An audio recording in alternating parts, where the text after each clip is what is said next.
Hello students, इस video में अब हम डबल एंट्री सिस्टम के रूल्स कर रहे हैं। कैसे हम अकाउंटिंग एंट्रीज पास करेंगे, वो accounting entries, journal entries, ledger, trial balance, final account, सारा कुछ डबल एंट्री सिस्टम पे बेस्ड है, जो हमें अब पूरे +1 के अकाउंट्स में करना है।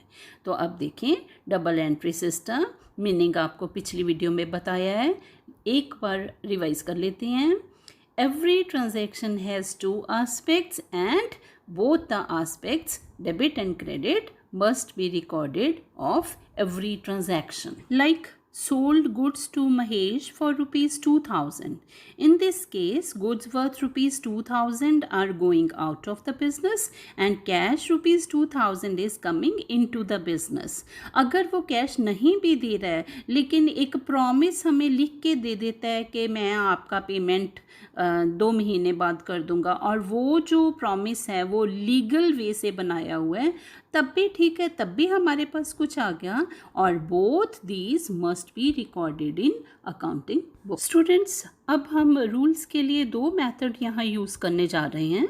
बेसिक बुक कीपिंग मेथड, जो कि ट्रेडिशनल क्लासिफिकेशन ऑफ अकाउंट्स पे बेस्ड है, और बैलेंस शीट इक्वेशन मेथड, जो कि मॉडर्न क्लासिफिकेशन ऑफ अकाउंट्स पे बेस्ड है।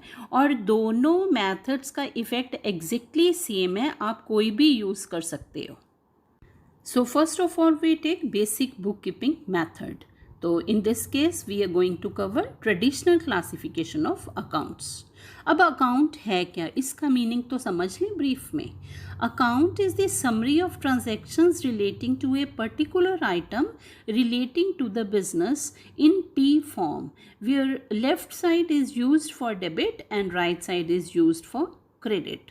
अब बिजनेस ट्रांजैक्शंस में आने वाली किसी भी आइटम के साथ रिलेटेड अगर हम ट्रांजैक्शंस एक जगह पे रिकॉर्ड कर रहे हैं, उन summary of transactions relating to a particular item together at one place is called account.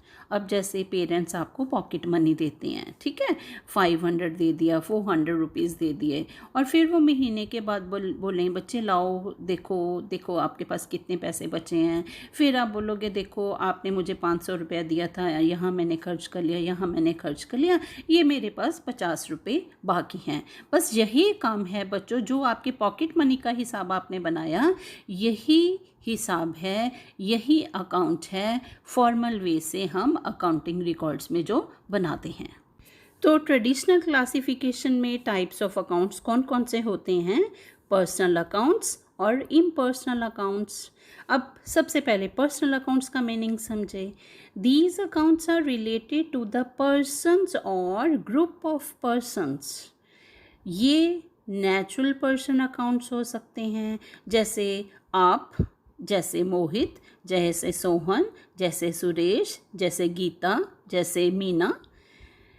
Artificial personal accounts हो सकते हैं, जैसे कि पार्टनरशिप फर्म का अकाउंट हो सकता है, किसी कंपनी का अकाउंट हो सकता है। रिप्रेजेंटेटिव पर्सनल अकाउंट्स, जैसे एक्सपेंसेस आउटस्टैंडिंग, पीछे बेसिक टर्म्स में आपको मीनिंग समझाए है ना।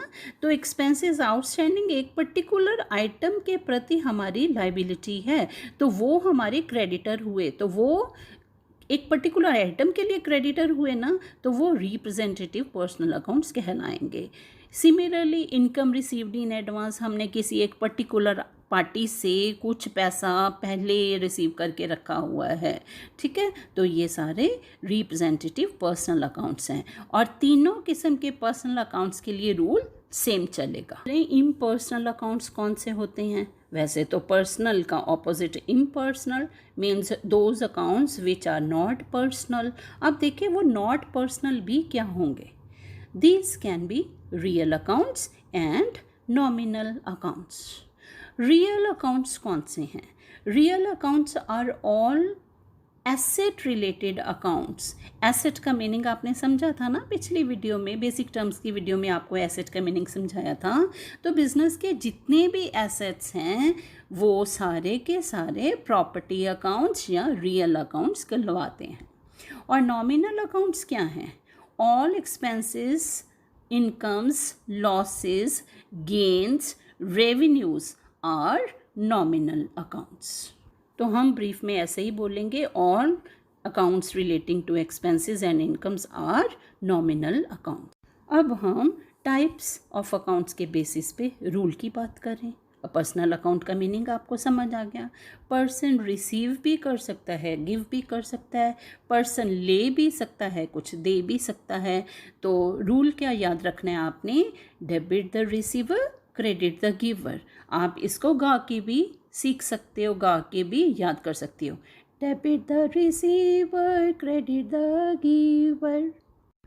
रियल अकाउंट्स का मीनिंग आप समझ चुके हो, वो आ भी सकता है बिजनेस के पास, जा भी सकता है बिजनेस से। If furniture is sold to Ramesh, furniture is going out of the business, so furniture account will be credited.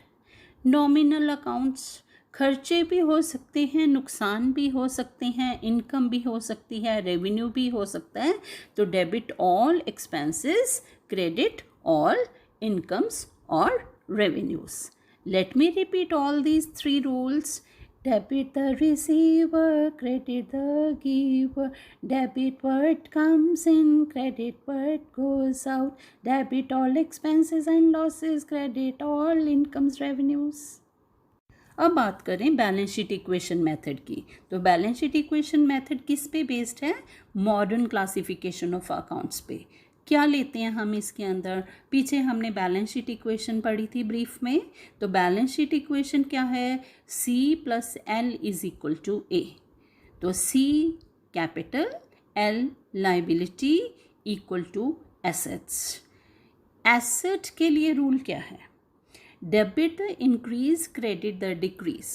अगर कोई एसेट बिजनेस के पास आ रहा है तो वो इंक्रीज हो रहा है, हम खरीद रहे हैं तो इंक्रीज होगा। और अगर हम दे रहे हैं कोई एसेट, किसी को बेच रहे हैं, वो क्रेडिट होगा। In case machinery is purchased for cash, machinery account should be debited, cash account should be credited.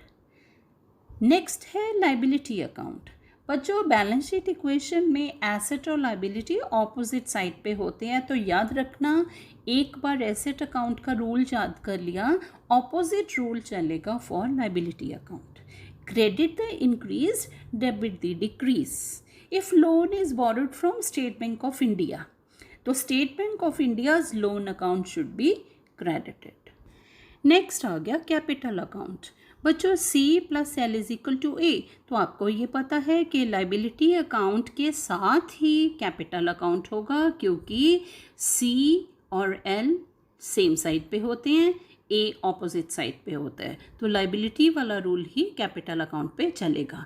Credit the increase, debit the decrease. अब कैपिटल जब जब इंक्रीज होगी तो इट विल बी क्रेडिटेड, और कैपिटल जब जब decrease होगी capital account will be debited.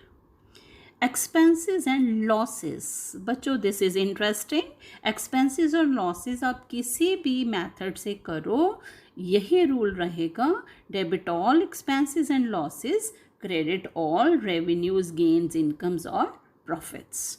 है ना इंटरेस्टिंग। तो आपको एक रूल यहाँ याद करना है, बाकी सारे याद हो जाएंगे। एक बार मैं रिवाइज करवाऊँ आपको, यहाँ पे बैलेंस शीट इक्वेशन के केस में एसेट का याद कर लिया, debit the increase, credit the decrease. Liability और कैपिटल अकाउंट ऑपोजिट साइड हैं, इसलिए वहाँ पे क्या रूल चलेगा, credit the increase, debit the decrease. और एक्सपेंसेस और इनकम्स के लिए रूल दोनों मेथड में ही सेम है, डेबिट ऑल एक्सपेंसेस और losses, credit all incomes, gains, profits etcetera. It may be noted that there is no specific instruction for the use of these two methods for the application of rules of debit and credit. ये मैंने आपको इस video के शुरू में भी बोला था। दोनों मेथड आप समझ लो, जो आपको कन्वीनियंट लगे वही केस यूज़ कर लो, दोनों का इफ़ेक्ट सेम आएगा। आपको पेपर में कभी कोई नहीं ये बोलेगा कि ये मेथड यूज़ करो या ये मेथड यूज़ करो। So either of these two methods may be used. In next part of this video, various transactions will be covered for practice of application of rules of double entry. Coming soon. Dear students, thanks for watching this video. If you like this video, show by liking it. If you have not subscribed this channel, please subscribe it. Thanks.